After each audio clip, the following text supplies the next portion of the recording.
This is the Weekly Scramble, a place where we chat about life over a cold one or two.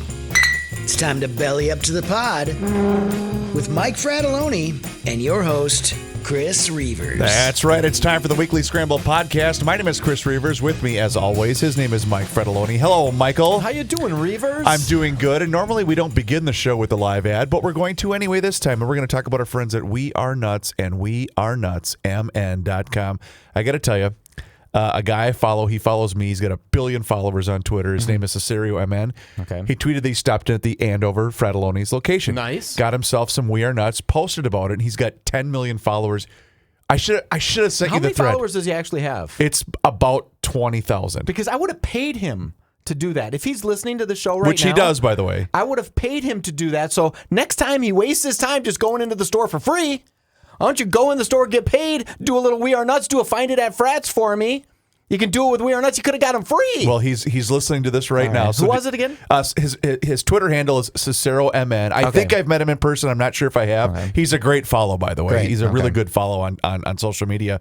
But he posted about it. You should see the thread of everyone saying, "Oh, I got this kind," or "Hey, what is this stuff?" This is on Twitter? Yeah, it's on Twitter. I gotta follow Twitter more. You really do. Okay. But anyway, it's a great product available at all of your Fratelloni's Hardware and Garden Stores locations. Lunds and Barley's now available at Cub Foods and also available at Quick Trip, which, man, do I love me some Quick Trip. Anyway, it's a great family-owned operation. It's handcrafted snacks made right here in the great state of Minnesota, and they are a wonderful family, and they do a lot of great charitable work. Again, We Are Nuts and We Are Nuts, MN.com. Speaking of charity, I do want to make mention, too, of today. Were we speaking of charity? Well, I mentioned charity during the We Are Nuts ad. Oh, good. I totally blacked out. That's okay. Because I thought about me.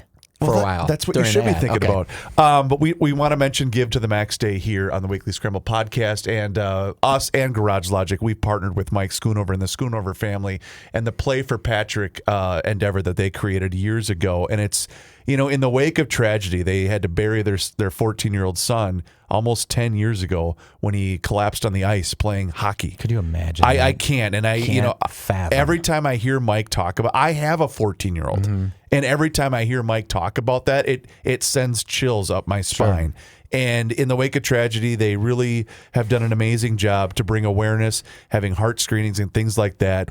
And we've raised a couple $1,000s already, but we'd really appreciate your support. If you go to garagelogic.com/donate, you can find out how you can help donate to the Play for Patrick Foundation. You can also just reach out to them directly if you'd like to make a donation as well. It's a wonderful organization, like I said, in the wake of tragedy, and I cannot even fathom how you have to live or outlive a child. I could not even begin to imagine how that must feel, but it's a great family, and it's also a great endeavor, and this is Give to the Max Day. Yeah, so not to get political on this, but they do heart screens. Yes. I wonder, and this is me being a little political, since they started doing that 10 years ago or whatever, after his son died 13, 14 years ago, however. It was 10 years ago. Yep. I wonder if they're finding more problems with children today with heart screening because of the COVID vaccination. I'm not trying to sound like a conspiracist. No, I hear what you're saying. But they do a ton of heart screenings. You think they would be ones that would say, okay, wait, we're finding way more myocarditis. I don't even know if any of that's true, but I wonder if that is. I actually have the numbers of the kids to this date. They have taught 5,893 kids and adults CPR and AED awareness. They've screened 7,110 kids and found 469 of those kids with elevated blood pressure, 376 kids with abnormal electrical or structural heart defects, and they've also donated 25 AEDs to area schools. So they do amazing work. And, wow, good for them. And I've been failing. I need to get my son screened because he's right in that age group where he needs to go in and get his heart screened. Because plus your kids smoke, so I mean they're high risk. Right. But yeah, so again, garagelogic.com/donate. You can only be so careful for your kids. You can only be so careful, right? So I have a couple girls that still live at home, one in college, and I go down to the refrigerator downstairs, and there's a bottle of lemonade, and there's a bottle of cranberry juice down there. And we don't keep drinks down there. We keep like frozen pizzas and stuff like that. Sure. And they're half filled. And I thought, is my daughter putting her mixers? Like, does she drink and putting mixers downstairs? So I go right to, my kids are drinking in the basement. Right. How frickin' dare they drink at my house, right? I'm one of those parents, like if someone came over and said, I just want 2 beers, I'm like, you're out of here. See you later. I mean, I don't care if you drink. It's none of my business, but you're not doing it here. You ain't doing it at my for house. liability purposes. I don't want that, right? So I called my daughter this morning. I said, hey, I found your mixers in the refrigerator downstairs. And she says, my what? And I said, your drinks that you have. And she goes, what do you mean? She goes, you mean my lemonade and the cranberry juice? And I said, yeah. And she goes, that's what I use to try to duplicate the Starbucks drink so I save money. And I said, oh no. I had thrown it away because I was so pissed. So after this, you're going to... No, I have to drive my ass out to Target or grocery You're store. going to Lund's or Cub or whatever. And go get some cranberry juice and some lemonade because I give her so much crap for spending money at Starbucks. Oh, I know. I've watched you do it in person. You've watched me do it, right? I give them so much crap. And she was just being this, potentially, I'm still not necessarily believing her all the way, right? But potentially she was just being this, I'm trying to save a little money. You hate Starbucks. I don't hate Starbucks. I hate the fact that my kids want an $8 Starbucks every single second of the day, right? Sure. So I thought that was so funny. You can try to protect them, but sometimes you get moronic like I did. And I even called them her mixers. And she's like, mixers? No, you know what? what? Hell's a mixer? I'm going to defend you. Yeah. Because you were being a proactive parent. I was. And I think we need more of that in this country. And I'm not joking. A good chunk of me that doesn't believe her. Sure. Because I think, first of all, does she give 2 shits about the cost of Starbucks? Does she care? She doesn't pay for Starbucks. She doesn't have a job. That's true. Right? Yeah. So she knows Dad doesn't like paying for Starbucks, but I still take her there all the time. So yeah, you can never be too safe. Give to the Max. There's some great charities out there. Yep. But I think this Play for Patrick is the one that I want to give to too. Okay. Speaking of charities, Yeah. let's just roll right on in with it. I saw this story earlier this week and I went, are you freaking kidding me? So the annual tug of war event, which took place on the Stillwater Lift Bridge last year, drew 150 participants and raised over $4,000 for first responders. However, the Minnesota Department of Transportation has decided not to support recurring events on the bridge. No. Citing its focus on transportation rather than event organizing. Ryan Nelson from Gov's Place in Hudson has arranged for the event to be held on the Old Town Bridge in Hudson this year. The change could benefit local businesses in Wisconsin by drawing crowds to the area. Here's the backstory. Corey Butner from Leo's Grill and Malt Shop explained that the event is a fun competition between Vikings and Packers fans. This just in, they play each other this weekend. It's a border battle. Despite the change in venue, organizers hope to return to the Stillwater Lift Bridge in the future, with Stillwater's mayor hoping to convince the state to let Stillwater take over event permitting. Nelson expressed that while he's not entirely upset about the change, he would be if the event were permanently banned from the lift bridge. Butner remains hopeful for a compromise that would allow the event to return to its original location. It's unclear if MnDOT will reconsider their decision in the future or if the event will continue to be held in Wisconsin indefinitely. This is our Waterloo. Do it, boys. Don't ask for permission. What does that mean? This is our Waterloo. Meaning we have to do it. We can't ask for permission anymore. Go do it. Well, make them stop you from doing a tug of war on the bridge. Why are we asking? I have a question. Yeah. I mean, call me an idiot. I do love me some Stillwater. Sure. I don't frequent it very often, but anytime I go over there, I love it. It's a great it's beautiful, town. Yeah. Gorgeous town. Well, it's 2 hours from your house, so. Right. Yeah. But last time I checked, what used to be the lift bridge, it's a pedestrian bridge. It's a pedestrian bridge. People walk on it, but they still have to open it occasionally to get traffic through, I believe. Oh, they do? I think so, or lift. Okay. So there's only people on it. Yeah. There's not cars for the most part. From what I understand. And MnDOT shut it down because they can't run it. Or they can't organize it, or it's considered a recurring event. This is government overreach. That's exactly what this is. Why do we give a crap what MnDOT says? It's our bridge. We paid for the goddamn thing. Well, and for MnDOT to have the gall to say, no, to wag your finger, just look the other way. Who cares? They raised $4,000 for first responders. What? Here's a couple of things I don't understand about this story. It was scheduled for January 6th. That's after the border battle. Oh, I thought it was scheduled for this weekend. I don't know. They just had it. This Bring Me the News story says it was scheduled for January 4th. So January 4th is, I believe, when the Packers come here. Okay, so... I assumed it was this weekend since the Vikings are at Green Bay this weekend. Here's the MnDot spokesman says, while we have Please, yes. do me a favor. Yes. As you read the MnDot spokesperson quote, will you do it in a very snooty voice? I will try. Okay. But I can't do it because I'd have to do it in a fascistic Hitler-esque voice. Well, don't go that route. But I can't do it. Well, why? What business is it of theirs? It's not. Why You're are right. we asking the government to have a tug of war? Tough luck, government. We're doing it whether you like it or not. Fundraising. For fun. I don't care if we're doing it as a sport. We get to do stuff in America. We don't have to your kiss permission. the ass of the frickin' Minnesota DOT to find out if we can have a frickin' tug of war. All right, now your quote, please. While we have accommodated a few special occasion requests like this one in the past, we also have a responsibility to protect and preserve our infrastructure in the long term. Minnesota DOT remains committed to working closely with the community to find alternative locations to host a special event like this one in the future. What are you talking about? Wait a minute. The way that quote is phrased, you read it verbatim, correct? Mm-hmm. Yep. The way that quote is structured, it makes it seem as though MnDOT owns the roads. They might. They might own that bridge or run that bridge.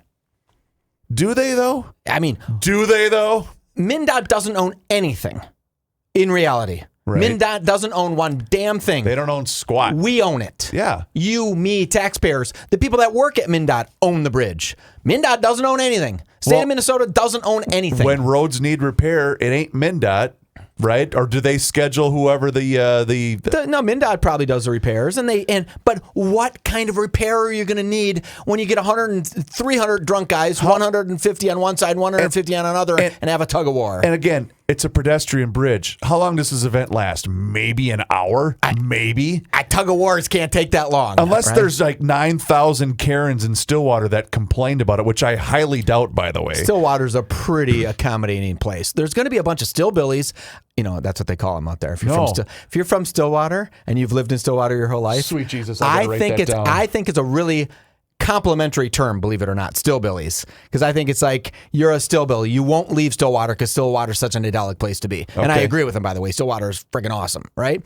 And you just want to have a simple tug of war, and some government agency has to insert their foot up your butt and say you can't do it. This bugs the total crap out of me. I knew it would. Absolutely bugs the crap out of me. I knew it would, and that's why I wanted to bring it up today, because it bothered me. And it's not even that, okay, well, I guess they have to move their event. It's, where do you get off thinking that you get to run the show? I have the answer. Oh. I have the answer. Just go do it anyway? Throw up a couple of Palestinian flags and call it a march, and then do whatever the hell you want to do. In fact, you don't have to do it on the pedestrian lift bridge. You can go do it on the bridge that they have over 94 now. The 94 you can bridge. shut down the 94 bridge and do your tug of war. Boy, Mike, that is an excellent point. Right? Anybody could take over that bridge if they were doing it under protest. You put up a couple of BLM signs. You got it. You can shut down 35 and do it. Exactly. But if you want to do a simple tug of war for charity, they shut you down. Shame on you, Minnesota MOT. I never even thought of that. That you're so spot on. Because I'm pissed, and when I'm pissed, I think better.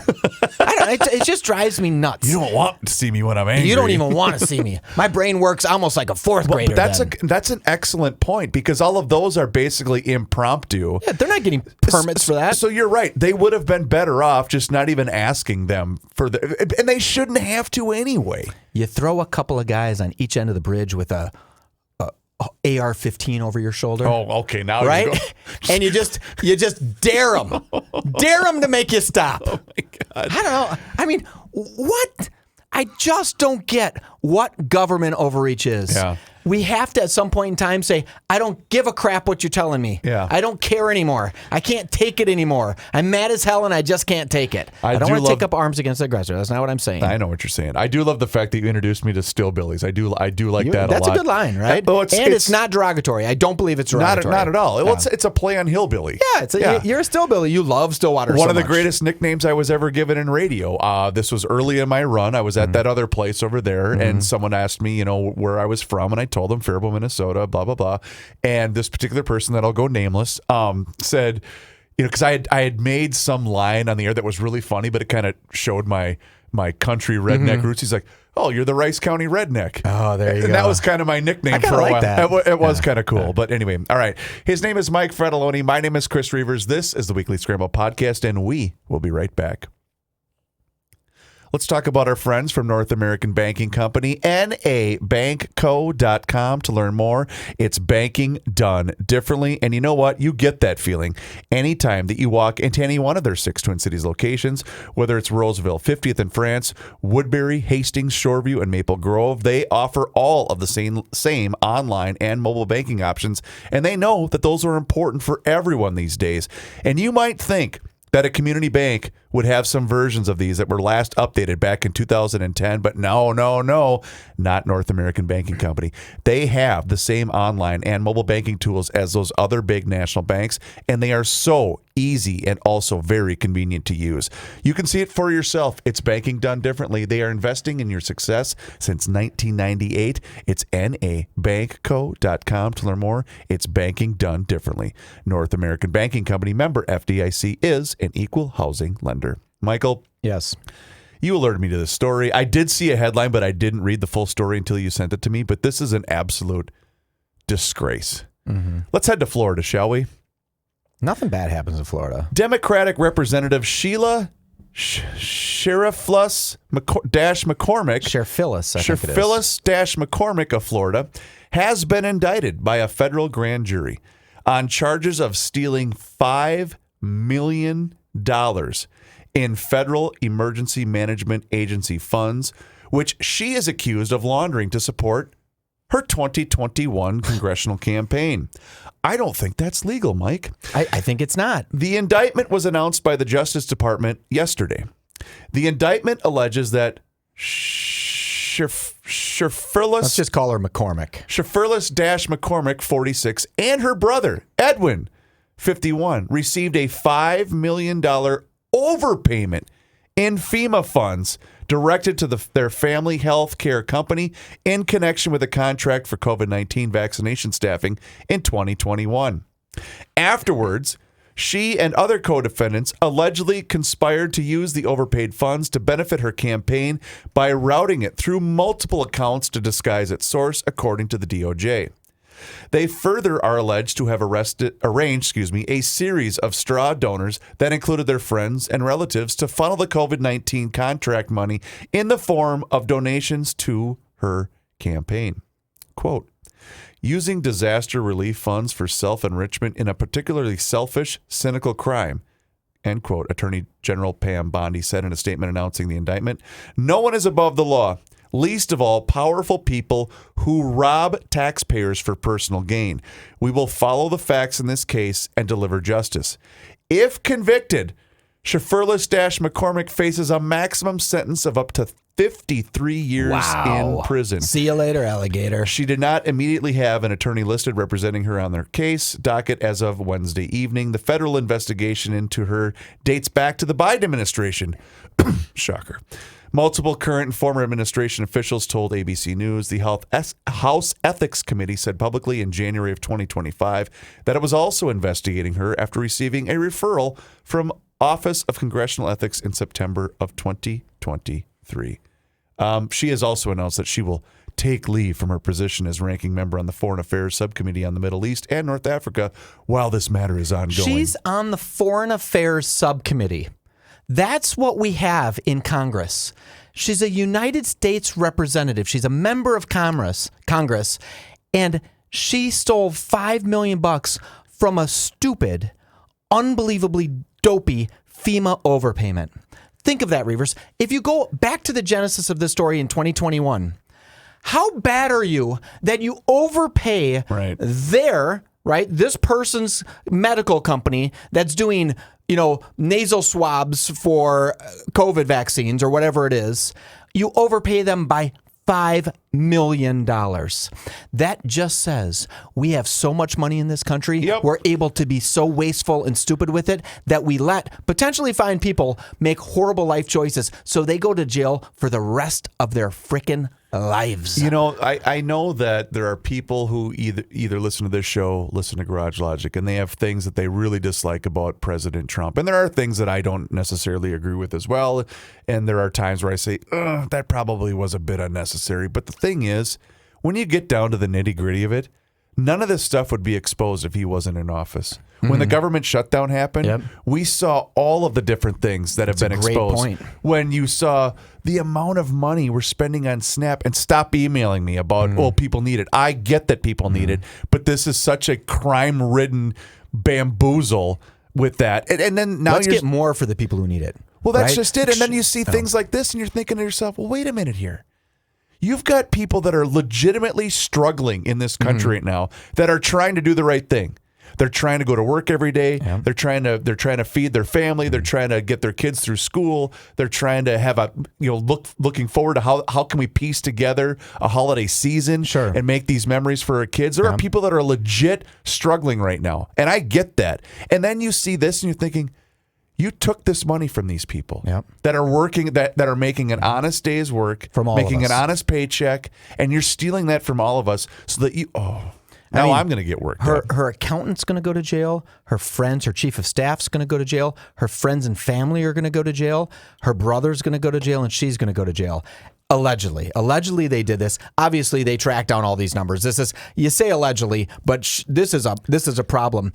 And you made a really, really good point, Reavers, right? With everyone going through what they're going through right now, with a potential recession on the way, people struggling, the unaffordability of homes. You know, the average age of someone buying a new home is now 40 years old. Are you kidding me? 40 years old. Wow. Right?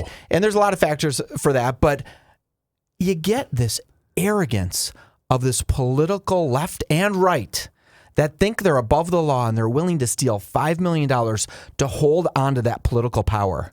What are we doing? Well, we are inverted. And the piece of this, too, where they knew the game. They knew that they had to funnel this through all these different shell organizations because they realized that it would be harder for it to be tracked. Who's the woman who ran for governor of Georgia and lost? And I'm not going to remember that name. We'll remember that in a little bit. And right during the end of the Biden administration, she gets $1 billion. They funnel $1 billion, the Biden administration, to her NGO. So she can go ahead and keep the cause of, honest to God, I think it was something to do with the environment. So she gets that $1 billion. And I think we clawed it back, said, this ain't happening. We're not randomly giving out people $1 billion in America to go fight and destroy America. This story links, maybe not a Joe Souchere link, but it links right back to the tug-of-war story. For sure. Government's getting too big. Yes. It's climbing up our butts, and it's not efficient. Leave us alone. We can't think of one thing that government does better. They make jet airplanes better than I can make them. Right? They can do that. They don't make housing better than you and I could go out and develop housing. Right. They don't do it. When they were going to propose that homeless shelter where each apartment building that was cement apartment with floors that they could just wash off with hoses, and each unit was going to be $1 million. Like, wait, what? We could go out and build a beautiful condo building for each unit costing $1 million. Government can't do it. And when people think government can, we're gone. We're at the tipping point. We're at this precipice where we're maybe already screwed. We just don't know it. And you bring it back even to the state level, Mike. I don't know if you heard this or not, but Gabe did a great job, and he brought up some statistics that and he put out a tweet, and it caught fire. Nice. It was retweeted by the likes of Michelle Tafoya and all these different state personnel. Did you know that right now in Minnesota, from a taxpayer dollar standpoint, 1 in every $3 is now spent on NGOs? No. 1 in $3 is spent on NGOs. Really? Yes. And so the ruling class, no kings though. Yeah, the hegemony of this ruling class, we're ruled by the left, right? So anything that happens in Minnesota that's wrong politically, you get to blame on the left. They rule us. They've ruled us for years and years and years. We haven't had a Republican running the state for a long time. They're protecting us from Trump, so 1 in 3 of our tax dollars, 33%, are being funneled to NGOs that don't have to answer to anyone. Nope. That is a shocking stat. I assume that's true. And I know you're not on Twitter as much as you should be. Yes. But this is exactly why you should be, because this was posted. I think Gabe posted it on Monday. It's either Monday or Tuesday. But I said that. I go, is that true? Like that's mind blowing to me. Why is any money? But this shows you exactly why this pinhead of a governor blew through $18 billion of a surplus and now raised our taxes. It also shows you why, if you're funneling 1/3 of our tax dollars into NGOs, why fraud can be so big. Yeah. Right? Joe talks about this, and I long for these days, and I wish there was a way we could do it. Let me tell you how I wish. I wish the St. Paul Pioneer Press was still somewhat strong enough where guys like me or guys in St. Paul that are pissed off could say, we want to buy 2 reporters at $100,000 a piece. Right? And I want to get my buddies to each put in $5,000, and we pay for 2 reporters that crawl up the keisters of City Hall, of the Capitol, and they sit there and then report back to it through the Pioneer Press. Sure. Right? And I know that doesn't work, but I believe there's a chance where we could influence the press, people in St. Paul, by buying true and real and honest and not dollar motivated people, realism and facts motivated, journalistic motivated right? people, yeah. Where they say, I'm making my $100,000 being a journalist. That's probably pretty damn good for a journalist nowadays. And oh, by the way, all I need to do is find the truth. Yeah. I don't give a crap about what gets me the clicks. You want an unbiased report of what's really happening. Wouldn't that be cool? It would be refreshing. I know guys in St. Paul that would buy 10 of them, and they'd say, oh, if you guys can do this, I'm going to pay for 10 of you. Go for it. You may want to stick around till 11 and talk to somebody then when he gets here. Man. By the way, I have to read this part of the story because I scrolled down because I thought the piece that I read was over because there was an ad there, but I got to read this part as well. House Republican Representative Greg Stube of Florida said Wednesday that he will file a resolution Thursday morning to censor his Democratic counterpart. Yeah, the resolution, censure. Sorry, censure. Yeah. I'm trying to read it too fast. I'm going to need to slow down. The resolution would also remove the congresswoman from all her committees' assignments, including foreign affairs. She already did that. Okay. Quote, "This is one of the most egregious abuses of public trust I have ever seen," he said in a statement. Stealing $5 million in taxpayer disaster funds from FEMA, of all places, is beyond indefensible. Yep. Millions of Floridians have relied on FEMA after devastating hurricanes, and that money was supposed to help real disaster victims. He's spot on. Absolutely spot on. Spot on. It is. Think about that. Fort Myers, your family spends a lot of time down in Florida. It's still not recovered. Yeah, it's still looking tough. I mean, it's getting way, way better. You know, Reavers, you brought up something. When you were reading that, I bet you anything, if we went to look at Twitter right now or TikTok right now, there'd be someone down in Florida that's saying, you get it, girl, you go get yours. And people are posting videos about how she did the right thing to go get her money. I guarantee there's constituents that would say that in Florida. Probably. I mean, people are nuts. Here's what I have to remember. And that's so stupid of me to say that. That was a dumb point. I apologize to everybody that's listening. I lost my mind. Just because one person does it and posts it online doesn't mean that everybody's doing it, right? I get so caught up in that one video of that moron. No, I'm going to defend you because I think... Again, not to go back to a certain program I keep referencing, but we have created and cultivated a society in which they believe that they are supposed to be reliant upon the government. They believe that it's the government's job to take care of them, to feed them and their family, to take care of every aspect of their lives. And that's so unfortunate. Because just as fast as the government's going to be able to take care of you, that money can be taken away with the flip of a light switch. Blink of an eye. And it's like, why would you want to live a life in which you were reliant upon a system? And again, I have to preface this by saying, I get it. I understand that there are people that need programs like that. That's not what I'm talking about. I'm talking about the people that are able-bodied, the people that can absolutely go out and achieve on their own, but they don't want to. Whether it's a lack of commitment, desire, personal, whatever it is. Systemic, though. Comes from their family. That's exactly what it is. And it's so unfortunate because you think this is going to better your life. Well, it's not. You know, the way to fix that is to get people to see what the machine of America can do for them. Yeah. Right?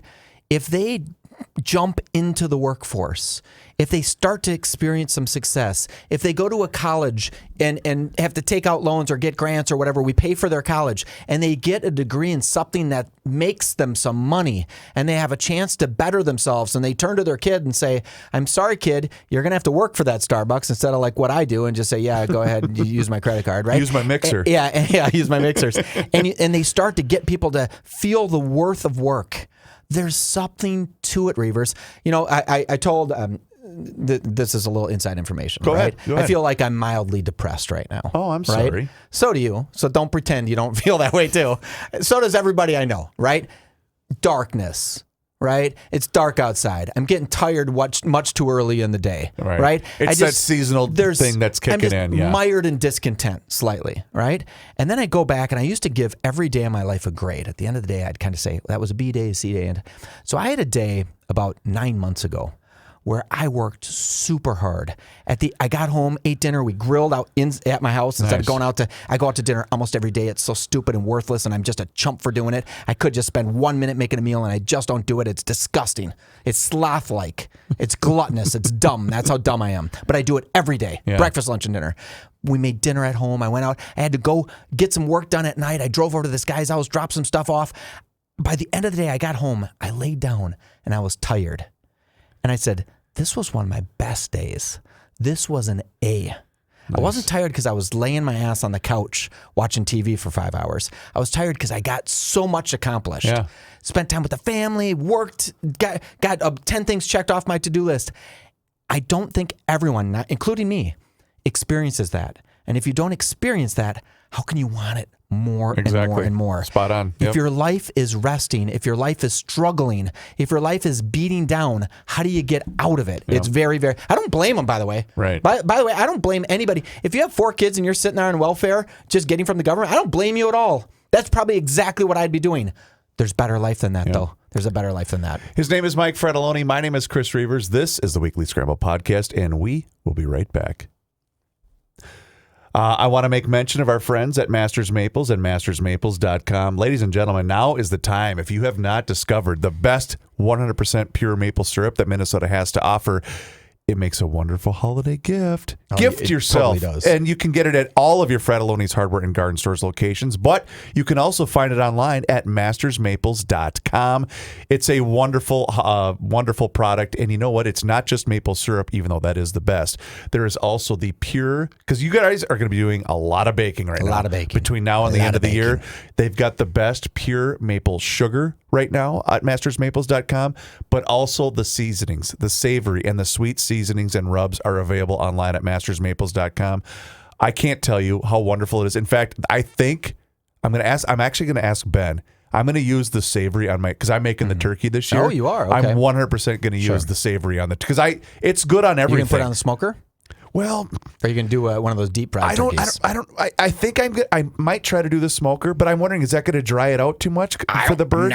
I have never used it ever in my life. I have no idea how to make a turkey. What? Maybe I will use it on the smoker. Yeah, it's nice, low and slow. Oh, that's a good point. Because I'm hosting this year for I Thanksgiving. heard that. And so maybe I will do that. That's a great idea. That'd be cool.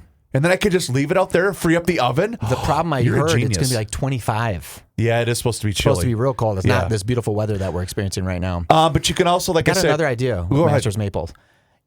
Okay, I go to these parties, right? Holiday parties. I hand them a bottle of wine. Sure. Right? They take the bottle of wine. They say, hey, thanks, Mike. And then they set it down on the counter. And then someone pops it open. And then some drunk girl fills up her Yeti with it. Right? And it's in and out so quickly. Right. If you give them a bottle of Masters Maple and you put, hey, to the Petersons, man, thank you for the party. That is a gift that they will use for months. Yes, that's a good right. point. That will be in their cabinet. It's something that means something. Like, where did you get this, Mike? Like, this was amazing. Yeah. It's totally different than the obligatory $15 bottle of wine. Well, I told you, my kids won't eat the regular stuff anymore. Your kids are exceptionally picky. We have no doubt. We did a hotel night and do the continental breakfast, and I didn't bring the Masters Maples with me, obviously.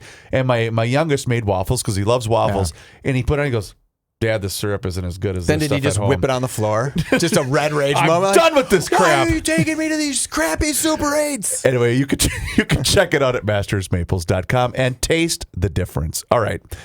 I got a couple of things I want to run by you really quick here. So I thought I would make mention because I got a prediction for you. You ready? Yeah. We are laying to rest former Vice President Dick Cheney at the National Cathedral right now. And they were talking this morning about the fact that former President Bush was going to be there. And I believe former President Biden was also going to be there.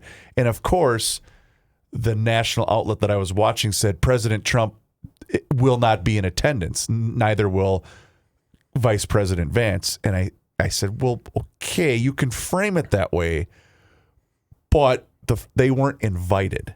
Oh, really? So you see what I'm saying? Like the Sure. narrative can always be kind of twisted a little bit. And again, I get it. I'm not an idiot. They weren't invited? No. Really? Well, because there's a backstory there. A little bad Cheney blood. was not a fan of President Trump, and you know what? To Cheney's credit, Trump did rip him, and that's actually what caused Jesse. Trump rips everybody. I know, but that's what caused Jesse to turn on Trump was Sure. the fact that he ripped Cheney. I thought Cheney was in the Epstein files. No, wait, I got that backwards. I made a joke there. Cheney was not in the Epstein files. Sorry. I completely misspoke. It was Jesse turned on Trump when he ripped John McCain. That's what it There was. you I go. want to make sure. Deservedly so, right? Which I want to make sure I correct. But When Trump said I don't like losers when he was talking about the prisoner of war hero. right. So I just want to mention that because I guarantee you watch the headlines tomorrow. That's exactly what it's going Well, to I say. don't know if the headline is worse that they weren't invited. I think that's a more painful thing. Well, hey, we didn't even want you there, President. But you know what though? It's I don't even think it's that. I think it's more that about the distraction piece of it. He is such an a-hole, our president. He is weird. When he called that person piggy on Air Force One, did you see that? Yes. What are you doing? But again, that's what I go back to. Like, does that need to be done? No, it doesn't. There's a girl, a beautiful woman, asking him a question from ABC News, and he says, "You are just the worst. Your ABC's the worst. You're the worst. Stupid question." And she asked fairly legitimate, tough questions. I wish someone would have the guts to say, Don, "Shut up, Emperor with no Stop, clothes. stop. You sound like a complete and utter asshole when And- you do this to people." and all you're doing is throwing red meat to the wolves. Yeah, by doing why that. are you doing that? And I wish I could find, and I'm hoping that J.D. Vance is him, that J.D. Vance would say, let's not call people piggies, but let's make sure we have less fraud. Let's not call someone ugly other than Rosie O'Donnell. Let's not do that. And let's have a political world where we start to rein it in a little bit. Correct. I don't know if that's our guy. You know, and this is, I guess, prediction segment. So the mayor-elect of New York City, Zoran Mamdani. Yeah. You know, I think he's going to speak to the media for the first time today. Can't wait. It's, I'm sure, going to be just great. Well, he has requested a meeting with President Trump. Sure. Did you see this? I did not yet. Okay, so he has requested me because again, he, much like Walz and Omar Fateh, they all ran against Trump. Yeah, he didn't run against Cuomo. He ran against Trump. And so finally, President Trump agreed, sure, I think they're meeting tomorrow. You know, it'd be kind of funny because I think New York City's headed straight down the toilet with this guy as their mayor. But you know what I think would be really, really funny? Is if, okay, you wait in this room and then President Trump will meet with you and just makes him sit there. Make him sit there. Just wait it out. What? It's almost like negotiating business where you make someone wait for you. Or calling a timeout when the kickers, you're icing them a little bit. Yeah, exactly. Like we're going to ice Zandami. I wonder what Trump's going to do here because I think Trump legitimately loves New York.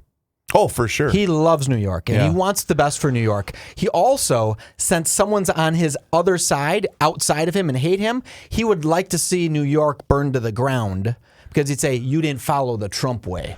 Well, I believe most of what they are going to talk about is federal funding because I believe the president said, and I'm willing to be corrected on any of this, I believe he said that if Cuomo doesn't win and if Mamdani wins, because he's flat out called him a communist on social media, which he's not wrong. Kind of fits it. But I think that that's a big portion of this conversation is that what federal funding would be withheld. Because, again, Mamdani's got to realize you can't just promise free stuff for everybody. That ain't how it works. No, yeah, you can promise. Oh, sure, you can promise. You can absolutely promise. I did it when I was in 6th grade, right? Ran for president of my student 6th grade. council president? I told them we were going to bring McDonald's in for every day. That's what we were going to do. I promised that. Did you really? I absolutely promised it. I told you the story where a teacher actually got up in class, and the guy that I was running against, I think his name was Dave Colby, smartest kid in the class, intelligent. I was like a full service moron, right? Just a full service moron. And she said, in the middle of the thing, said, make sure you vote for someone you think will be the best president, not someone that you think is funny or goofy or weird or whatever. And I looked at her like, shut up. I got a chance to win it as long as everybody doesn't put 2 and 2 together, fully knowing that Dave would kick my ass as the president of 6th grade, right? Right. So, but I made a speech and I promised that my goal is to get McDonald's into the lunchroom every day. I love McDonald's. I still do love McDonald's. Eat it every day almost. And that was a big, I mean, I got a ton of claps. In fact, someone who was running against me did Tell this me you gave it the otter speech. Like, I'm not going to sit here and let you badmouth the wasn't United States of that much of America. a speech maker, but one thing did happen that I'll never forget. One of the guys that was running against me, guy or gal, I can't remember, said, hey, I need everybody to stand up. And then everybody, okay, turn around. But no one stood up and no one turned around. Really? So he kind of turns and he says, like, you got to stand up, and no one's doing it. And then his speech, he continues with, if I can make you all do that, I can make anything happen. And I was like, you didn't make anybody do anything. No one stood up. And this was in front of the whole school. Wow. Right? I don't know if any of those stories are true, Reavers, because my memory is so bad, and I watched a lot of 80s movies. Sure. So that could have maybe been from Teen Wolf for all I know. But I was the Teen Wolf in that story. Reavers, you are the best. Thank you, Michael. Please do us a favor, rate and review the show wherever you happen to be listening to the Weekly Scramble podcast. It helps other people find the show, and it helps us out as well, and we appreciate each and every single one of you. His name is Mike Fratelloni. My name is Chris Reavers. Thank you so very much for listening to the Weekly Scramble podcast. We'll talk to you again next time. Until then, cheers. I like the flow.